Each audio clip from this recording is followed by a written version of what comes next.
اگر انسان نے اپنی آئسولیشن کو پاک کرنا ہے تو اس کے لیے سب سے پہلا طریقہ یہ ہے کہ جس طریقے سے اگر انسان سے گناہ ہوتا ہے تو انسان اتنی ہی زیادہ نیکیاں کرنا شروع کر دے اکیلے میں، چھپ چھپ کے۔ جتنی آپ زیادہ نیکیاں کریں گے چھپ کے، لوگوں کے سامنے کرنے کے بجائے چھپ کے کریں گے، تو اس سے کیا ہوگا؟ اللہ تعالیٰ آپ کے برے گناہوں سے نظر انداز بھی ان کو کر دیں گے، بلکہ آپ کو توفیق بھی دیں گے کہ آپ ان سے توبہ کر لیں۔ سورہ ہود میں اللہ فرماتے ہیں وَأَقِمِ الصَّلَاةَ طَرَفَيِ النَّهَارِ وَزُلَفًا مِنَ اللَّيْلِ، اے میرے بندو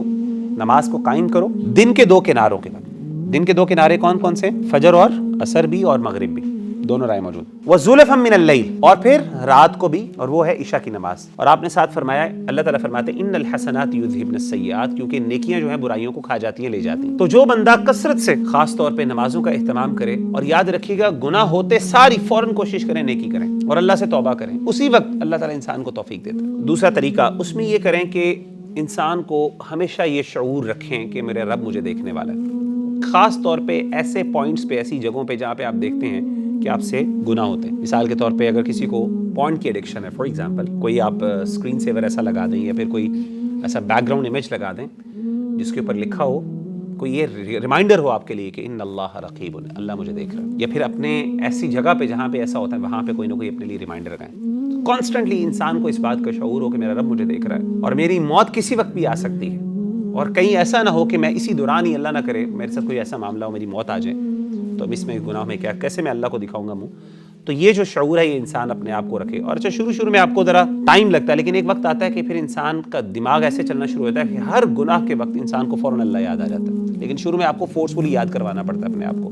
اور وہ ریمائنڈر کے تھرو آپ کروا سکتے ہیں۔ تیسری چیز یہ ہے کہ کوشش کریں کہ اگر ایک بندے کو خلوت کے گناہ بہت زیادہ تنگ کرتے ہیں تو وہ آئسولیشن میں کم سے کم رہے، اوائڈنگ دی سچویشن، زیادہ ٹائم لوگوں کے ساتھ گزارے، فیملی کے ساتھ گزارے، کم ٹائم ہو جس میں آئسولیشن پہ ہو۔ مثال کے طور پہ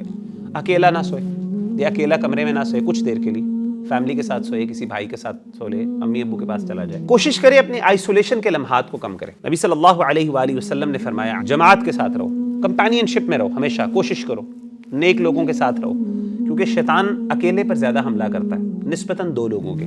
تو جب آپ کے ساتھ کوئی بھائی ہے یا کوئی اور ہے یا کوئی دوست ہے یا ایسی جگہ ہے جہاں پہ آپ کی یعنی کوئی کام کرتے ہیں، تو کوشش کریں ایسی جگہ پہ بیٹھیں جہاں پہ دوسرے بھائی بھی موجود ہیں تاکہ شیطان آپ پر حملہ نہ کر سکے۔ اسی طریقے سے جو ایک اور نصیحت جو نبی صلی اللہ علیہ وسلم نے فرمائی وہ یہ تھا کہ ہمیشہ اس بات کا خیال رکھیں جب بھی ایسا گناہ کرنے کا دل چاہے تو اپنے ذہن میں خیال لے کے آئیں، کسی ایسی پرسنالٹی جو آپ کو بہت پسند ہے نا، جس کی آپ بہت رسپیکٹ کرتے ہیں، جس کے سامنے آپ بہت اچھا بننا چاہتے ہیں۔ ہمیشہ ہر بندے کے سامنے نا کچھ ایسے لوگ ہوتے ہیں، کچھ بھائی ہوتے ہیں ہماری زندگی میں، یا ایون فیملی ممبرز ہو سکتا ہے والد ہوں یا والدہ ہوں،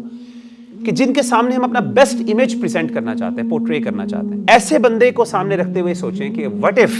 میری یہ برائی کا اس کو پتہ چل جائے۔ آپ صلی اللہ علیہ وسلم نے فرمایا کہ وَاسْتَحْيِي مِنَ اللَّهِ، اللہ سے اس طرح حیا کرو جس طریقے سے تم اپنے کسی فیملی ممبر سے شرم آتی ہے تمہیں، اس طرح اللہ سے شرم کھاؤ۔ اور اس طرح ایک اور حدیث میں ہے، آپ نے فرمایا کہ اس طرح اللہ سے شرم کھاؤ جس طریقے سے ایک نیک آدمی کے سامنے یہ تم برا کام کرتے ہوئے شرم کھاؤ گے۔ عام طور پہ نیک لوگوں کے سامنے انسان کیا کرتا ہے؟ شرم زیادہ آتی ہے، رائٹ؟ نیک بھائی ہے نا، کوئی دوسرے شغل میں لے عام لوگ دوست ہوں تو ان کے سامنے انسان بازو کا دیتا ہے، لیکن جو کوئی بندہ نیک ہو بہت زیادہ، مثال کے طور پہ کوئی عالم دین ہے، کوئی بہت بڑے عالم، کوئی شیخ آ گئے ہمارے یہاں پہ فار ایگزامپل،